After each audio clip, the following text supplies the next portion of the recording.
even if we don't fight here at the Garden or in New York or in the States. So this fight is going to be in London, but I know there are going to be a lot of fans watching.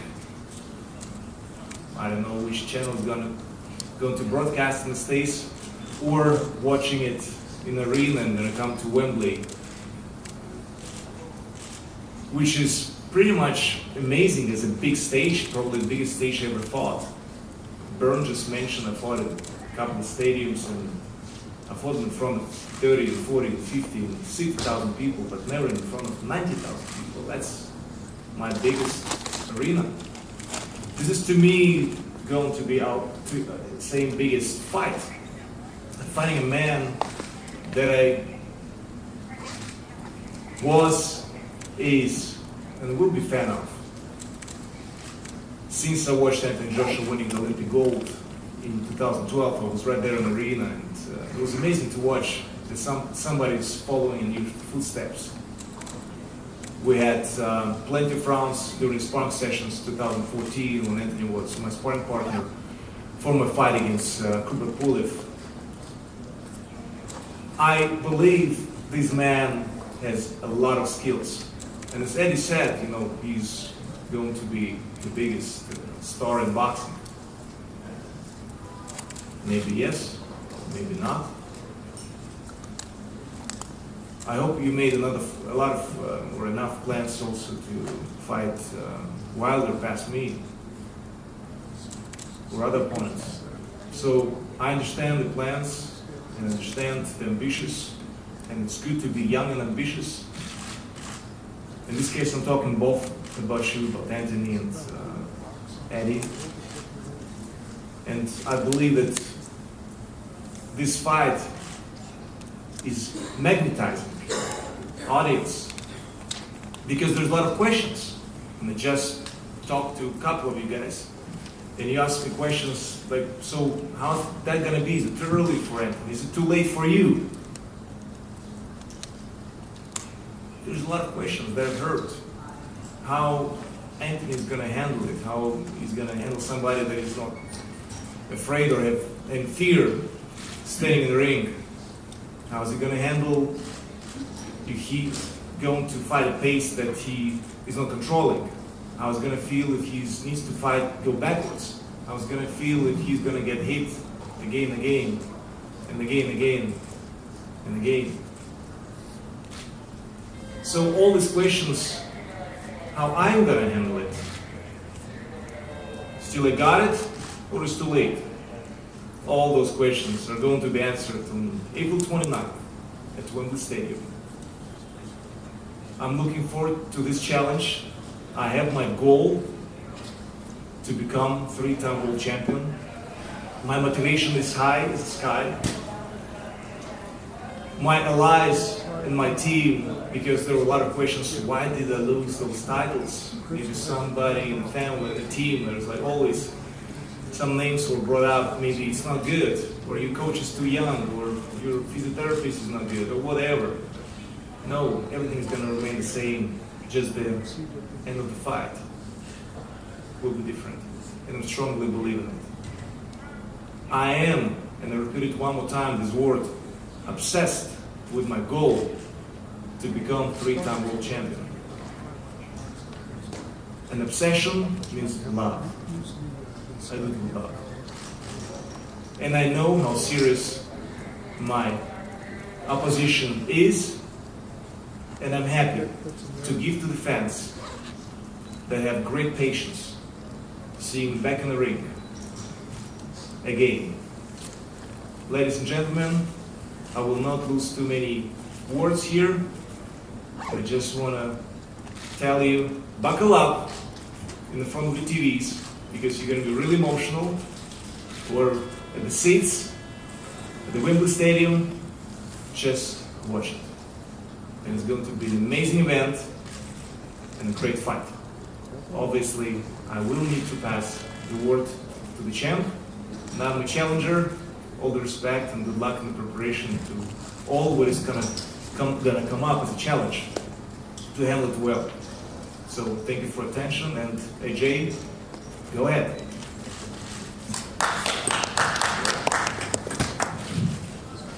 very much.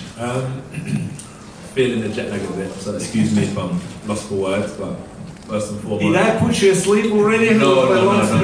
It's interesting. It's interesting because this now is all about the mind games. No, this is not mind games. It's all about the mind. It's all about the mind. But as we know, I'm a man who likes to perform. The obsession has always been there for me and far beyond boxing. So it starts with self. Boxing is a representation of who I am. But when you look beyond that, a man who is disciplined, determined and obsessed with life in general, becoming a better person, will always reflect in what he represents. So that's where my obsession lies, is with myself. And it is that journey, that young lion that's ambitious and wants to take on the world. And anyone that's coming up, I'll always look at that person and say, you know, I've got a lot of time and respect for that person, because they can create their own destiny. Why I mention destiny is because I feel the questions are, as you said, is it too soon? What type of audience have you fought in front of before, and what type of opponents have you faced? Is it too soon? But I feel whatever occasion I've been put in front of in my early stages of my career, I've always overcome. And people say, how do you feel about fighting in front of 90,000 people? Could you ever picture it? And I say, no, it's not that I couldn't picture it, but I don't think God would ever put me in a position that I couldn't handle. So I'm here for a reason, and I'll handle business the same way I've been handling business. And even though we're in front of 90,000 people and the world watches, the objective still remains the same, and that's to be victorious. Anthony, there's obviously a great deal of respect between you and Wladimir. We saw last week with Carl Frampton and Leo Santa Cruz that you can have that outside of the ring and then go to war inside it. You're of the same sort of philosophy? That's how you're conducting your business? Yeah, most definitely. It's hard because people say, oh, you're coming to a different market now. You're in the States, man. You got to have a bit of swagger. You got to go back to the roots and do this. And I say, you know what, you're right. I want to capture the audience of the people. But then I look back at myself when I look in the mirror and I say, what's got me here? And that's being true to myself. So for sure, I would love to capture the attention of the audience. But love me or hate me, I think it's always important to be true to yourself, and that's what's important for me. As a representation of myself and what I do, yeah, I'll be happy to look in the mirror and just say, you know what, I've done my part for boxing, I'm doing my part for who I am with my style. And what does it mean to you to be in front of the US media here in New York? I know you won't want to look past April the 29th, but obviously to make it in America and bigger fights, if there are bigger than 90,000 at Wembley against Wladimir Klitschko down the line, you'd obviously love to come here, wouldn't you? Yeah, it's the mecca of boxing. It's the mecca of boxing, and this is where I think naturally you gravitate towards in America. But it's unbelievable being here, but I never try to put too much emphasis on I need to get to America, or I need to get to Africa, or I need to get to the Asian market. What I need to do is win. And when that happens, naturally you gravitate to all these beautiful places where boxing can take you. So it is great, and I'm so honored that everyone's come out. And I've been to America when I was younger. I went to Vegas when I was 19 to fight, and I didn't get to see anything because I was obviously too young. And this is my second time here, and it's a pleasure. But without winning, I wouldn't be here. So that's why I always say winning is important, not so much how am I going to capture the audience and what are my targets when I'm here. Without winning, none of this is possible. So I always withdraw back to keeping it calm and focusing on making it simple what's important for me. Wladimir keeps mentioning the word obsession. Is that something that you just relate to hugely? It is obsessive for you to win this fight and to continue your rise and your journey that you always talk about, the fact that, you know, it's one thing after the next. Yeah, as I said, it's about myself. It's about myself. The same elbow grease that I used in 2016 won't get me through 2017. You know, the same training methods I used in 2016 only led me to defeat the opponents that I took on in 2016. This is a new year for me. So for sure, that obsession is still burning, and I don't think it will stop. Because as I said before, I'm a representation of boxing. Who I am is an ambitious person, deep, in tune with myself. They always say, know thyself. And I'm definitely in tune with who I am and what I'm trying to achieve in this short life I have. So and that will reflect out in boxing. So 2017 shall be the new and improved me, not for any particular reason, because I can't tell you, oh, I'm going to do this, I'm going to do that, but just the way I am in tune with myself, but for sure will be new and improved. Thanks, Anthony. Let's open it up and hear some questions from all of our American friends, and many of us here today. It's great to see you all. What a terrific turnout. Who wants to ask the first one? Question for Anthony. This is Mike Hoppinger from USA Today. Considering your opposition so far, do you feel that this could be too much too soon with the Klitschko fight, or do you feel it's just right? I think it's just right. When I look back and people saying to me, like in my 5th fight, when you're going to fight Klitschko or Fury or Wilder, because these guys have been pro for so many years, I thought maybe Klitschko wouldn't be here, so I'd always distance myself from that. But I'd always say, give me 3 years. Give me 3 years, and I've been in the game 3 years now. So it's like I had that vision before I got here. So for sure, it may seem soon to people, but it's like, for me, it's like an Olympic part, the 4-year gap. So 2013 to 2017 has been my next Olympic cycle. So this is maybe my gold medal fight once again. So no problem at all. I'm just going through that same Olympic cycle, the same 4-year period that we go through to fight for a championship.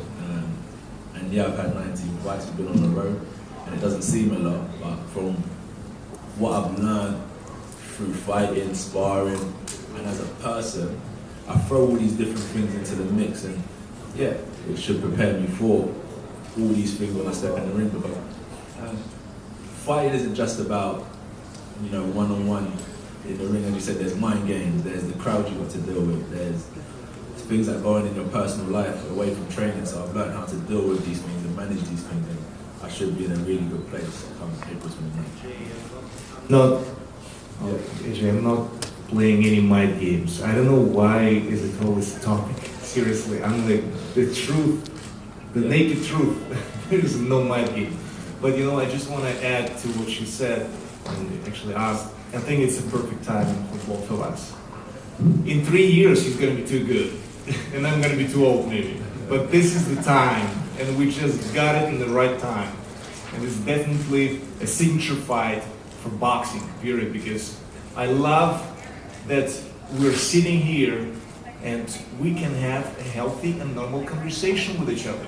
In this crazy world, with all the wars and all the controversies and all of that, it's amazing to see such a competitive sport as boxing, where actually we will demolish each other in the ring afterwards, but we're respectful to each other, respectful to the sport and to the fans, and you know what? It pays off. It pays off because that's going to polish this amazing sweet science. Thank you. Question for Wladimir. This is Michael Woods writing for Everlasting Ring. Welcome everyone. Thanks for coming. Appreciate it.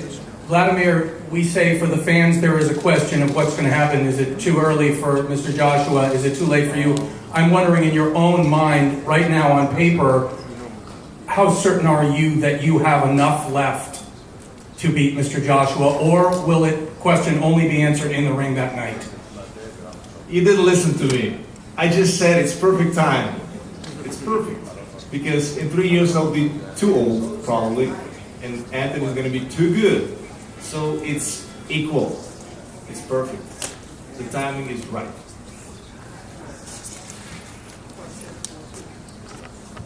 Question for Wladimir. Bernd mentioned in the beginning of the press conference last year was not a good year, so cancellations. What kind of vindication is that your comeback fight is on such a huge scale?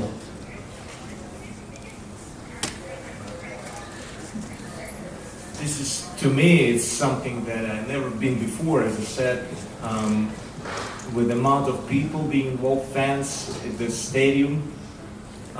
My opponent, I will answer this question to you. It's not early for Anthony to fight me. Think about Mike Tyson becoming the youngest with 20 years old. I mean, 20, it's a kid, to become world champion. So it's definitely, I think it should not be a question if it's too early for Anthony to fight me. The arena is the biggest stage I had, and I believe the same is with Anthony, and I think for a lot of fans around the world. I definitely think this fight is magnificent. and it's extravaganza in sport of boxing. And believe it or not, but it's for sure going into the books of history. I don't know if in the recent history there was such a big fight in England. Not in the century for sure. So it's all exciting, and it's all historical, and it's great. And I, as a fan, really excited about it.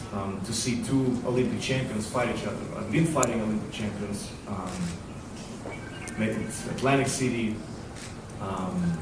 Reverser, and I've been fighting Olympic champion from 2004, if I'm not wrong, Wladimir, and so this is another challenge for me. So this is third Olympic champion to fight, and it's something that is really exciting, and I love it. And I've been always supportive of Olympic sports and boxing, professional boxing, amateur boxing, involved in it, and cooperate with each other and work with each other, because it's all about the fans, and I think fans are getting what they were looking for. Hi, Eddie Goldman from No Holds Barred. Question for both Wladimir and Anthony. Wladimir, in your last fight with Tyson Fury, I know you were disappointed, and you said numerous times that you felt like you made a mistake. Can you explain exactly what that was? And also for Anthony, what did you take from Vladimir's last fight with Tyson Fury that you can apply to your fight? Thank you. I'm probably, it doesn't make sense to talk about the past. Whatever was done is done, and it's good. I believe it's good that I lost, because I do look different to the things and to my motivation as well, because health and motivation is two important issues to me to continue fighting and standing in the ring. Nothing else but health and motivation. So I'm highly motivated, and thank God I have enough health to perform and be ready. Even going to be 41 on April 29th, but that's really doesn't matter. So I'm looking forward to this challenge, and I'm not looking to the past, and whatever the past brought to me, experience and motivation works for me today. Thanks. Question, Gareth Davis from AJ. Sorry, Go ahead. sorry, AJ. Yeah, all I can really take from it, if I'm honest with you, is that I'm going to face probably the best Wladimir Klitschko since that fight. Due to the fact that through people's failures, sometimes it becomes their great success. So what you got wrong, you can really look at. Or maybe it was just a fluke. Whatever you got wrong, you can really look at and get right. And I said, it will be the best Klitschko. So it's good for me. So I won't be complacent. I'll sleep about the fight, I'll wake up about the fight. So when the fight comes and I do what I have to do in routine, to the ordinary eye, it will look as if AJ's just done what he does normally, but they won't know the due diligence I've put into winning this fight due to the fact that I know I'll be facing the best fighter. Sorry about that. Gareth Davis from The Telegraph in London. Can I ask Anthony, obviously it's about conquering individuals for you, but just to kind of explain a little bit more, you know, you're here in New York. How important is it for you to conquer different markets as well? Because, you know, without being rude to Wladimir, he didn't ever really conquer the American market, if you like, as perhaps he'd like to have done. And, you know, heavyweights from Europe haven't conquered the US market for a long time in that sense. And there seems to be a thing for British boxers or European boxers that if they're successful in America, they've actually genuinely become globally successful. How important is that to you in being here today and doing that? Maybe it's not meant to be. But what I see at the minute is that a lot of American fighters are happy to travel to UK as well. So there's a bit of a mix for sure. The market industry is always good for people who I work with in PR, management, marketing. That's great. They have all the strategies about different markets and so on. But as you said, when I strip all that away, I'm a fighter. And winning takes you to these places. And if my career is meant to be based in Great Britain or America or these other territories, then so be it. But as I said, when you strip all away, no matter where you are, the ring remains the same and the result remains the same. So it is great to tap into these markets, but I think it's better for the people who do the brand management and the market strategy. My mind should just stay on whether I fight in a car park or wherever I fight in Wembley Stadium, I should prepare the best way possible. Car parks, you don't go there. But you get the point. You get the point. Same question for both Wladimir and Eddie. Wladimir first, please. Is this the biggest heavyweight title fight since Lewis Tyson? And if not, what would you put ahead of this? It's tough to say if it's the biggest. Let us make the fight first, and then we'll see how it goes. And probably it's tough to judge. I will speak for myself. It's tough to judge. Is it bigger, or that means I'm probably gonna disrespect Tyson Lewis fight if I'm gonna say this is bigger. So all of those events were amazing for boxing, and I have a lot of respect for both fighters putting it together and stand in the ring and fight each other, because you cannot take down from anyone the performance, because you cannot dance alone, so you need an opponent. So that was a great match, and I was there observing it, and I was at the arena for that fight. So let us make the fight, and then you guys actually gonna say, was it the same or was it better? So that's probably judgment from the critiques and the press and the fans.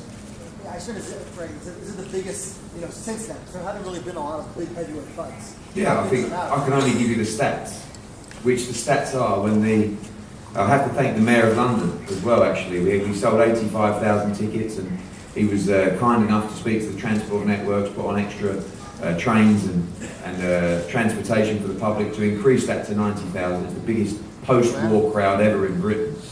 But I think to give you an idea, when the final ticket was sold, the 84,999, there was 36,000 people remaining in the online queue to purchase tickets. So quite simply, in relation to the averages, we could have sold out Wembley Stadium twice without any problem at all. So in that respect, this is by far the biggest fight ever to take place in Great Britain. And I believe the fascination that will resonate with fans around the world will mean this is the biggest heavyweight fight for some time. And I can also add to what Eddie said, to give you an idea, the fight, and I think this fight is way bigger than the fight between Wladimir and David Haye, at over 16 million viewers, only in Germany. 16 million. Yeah, and I think that tells you a little bit about the magnitude of great fights in Europe.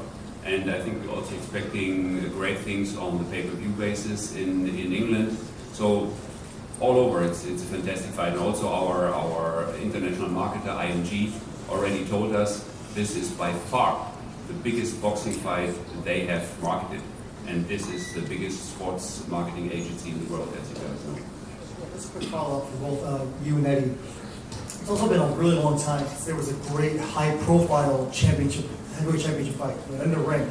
Do you think? I think maybe the last one was Vitaly Klitschko versus Lennox Lewis. Can this fight deliver that? In terms of the fight, in terms of the numbers. In terms of the action in the ring. Yeah, I believe so. I mean, you just got to watch Anthony Joshua's showreel. He doesn't. He likes to entertain. He likes to let his hands go, and he has incredible speed and power. Vladimir Klitschko knows what he's doing, and he's been around a long time. It's a fascinating matchup. That's what it is. It's not two guys who are 19-0, 20-0. It's one guy who many see as the future of worldwide boxing and the star of the heavyweight division against a legend of the heavyweight division who's dominated for years and years and years. And I think the action, you will never see a dull Anthony Joshua fight. Simple as that. And it doesn't matter who's in the other corner. You will just not see one. I think there's a nice quote by Herb Brooks. You all know the late, great hockey coach. He said, "Great moments are born out of great opportunities." And this is the fight for it. Question for Anthony. Whether or not Wladimir is playing mind games is really irrelevant, right? I mean, this is a mental game and a mental sport, and you need to have your mind right. How do you approach, which is essentially for you a home game, right? And say it's a home boxing match. So mind-wise, how do you prepare yourself when you're fighting in front of your home fans? How does one prepare themselves? It's like what we're doing now. We're talking about the fight for months. This fight has been spoken about, so naturally it's on your mind, so you're preparing for these things. Have you ever fought in front of 90,000 people? So you naturally start saying to yourself, how will I deal with 90,000 people? So you mentally start preparing yourself. And that's the way you do it mentally, really. As you said, it is a mind game, but it is a mental game for sure. When athletes train, the neck down, phenomenal. Every athlete's fit, but it's from their neck up what separates people. So for sure, that's why you have to be well in tune with what's going on up there. He said dealing with the pressures and so on and so forth. Naturally, you know, you fine-tune yourself and how you're going to deal with the fight as it approaches. And you step into the ring and naturally things just happen. Things will just happen naturally in that ring. And that's the best way I can say I'll do it mentally, is let things happen naturally. Because over the last few months or a year or so, naturally I've been absorbing the information and listening to people talk, and I'm just dissecting it the best way possible, and it will all come out on April 29th. Adam, I think we're... Yeah. Okay, we're going to pose for some photos. If you guys come up, but April the 29th at Wembley, 90,000 people.